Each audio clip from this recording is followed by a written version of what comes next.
စပါးတို့နော်တင်ဟန်ကိုအနိုင်ယူပြီးတန်းစင်းဆောင်ကနေရုံထွက်နိုင်မလားရန်စပေါ်ပရိသတ်များအားလုံးပဲမင်္ဂလာပါအောင်မြင့်ရတဲ့အောင်ပွဲတပွဲကောင်းပွဲရွေးချယ်မှုအစီအစဉ်နဲ့ကြိုဆိုလိုက်ပါတယ်ဒီနေ့မှာတော့တနင်္ဂနွေနေ့ညပရီးမီးယားလိပွဲစဉ်တွေထဲကစပါးနဲ့နော်တင်ဟန်အသင်းတို့ရဲ့ပွဲစဉ်ကိုသုံးသက်တင်ဆက်ပေးတော့မှာပဲဖြစ်ပါတယ်စပါးကချန်ပီယံလိကထွက်ခဲ့ရပြီဆိုပေမဲ့နောက်ဆုံးနှစ်ပွဲမှာလီဗာပူးကိုတရေအက်တလက်တီကိုအိမ်ကွင်းမှာအနိုင်ကစားသွားခဲ့တဲ့ခြေစွမ်းကတော့အတော့ကိုကောင်းတာပါ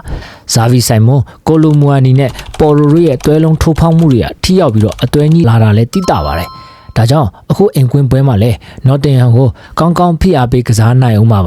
တန်စင်းဆောင်ထဲရောက်နေတဲ့အနေထားမှာလည်းစပါးထက်မာလို့မရတော့တာမို့လက်ကျန်၈ပွဲကိုဘိုလူပွဲတစ်ပွဲရုံပြလာမယ်လို့ယူဆမိပါတယ်နော်တင်ဟန်ကတော့ဂျာရဲ့ယူရိုပါလိအဝေးကွင်းမှာအချိန်ပိုပနတီတိကစားခဲ့ရတာမို့နော်တင်ကစားသမားတွေပွဲပန်းနေမှာအသေးချပါပဲ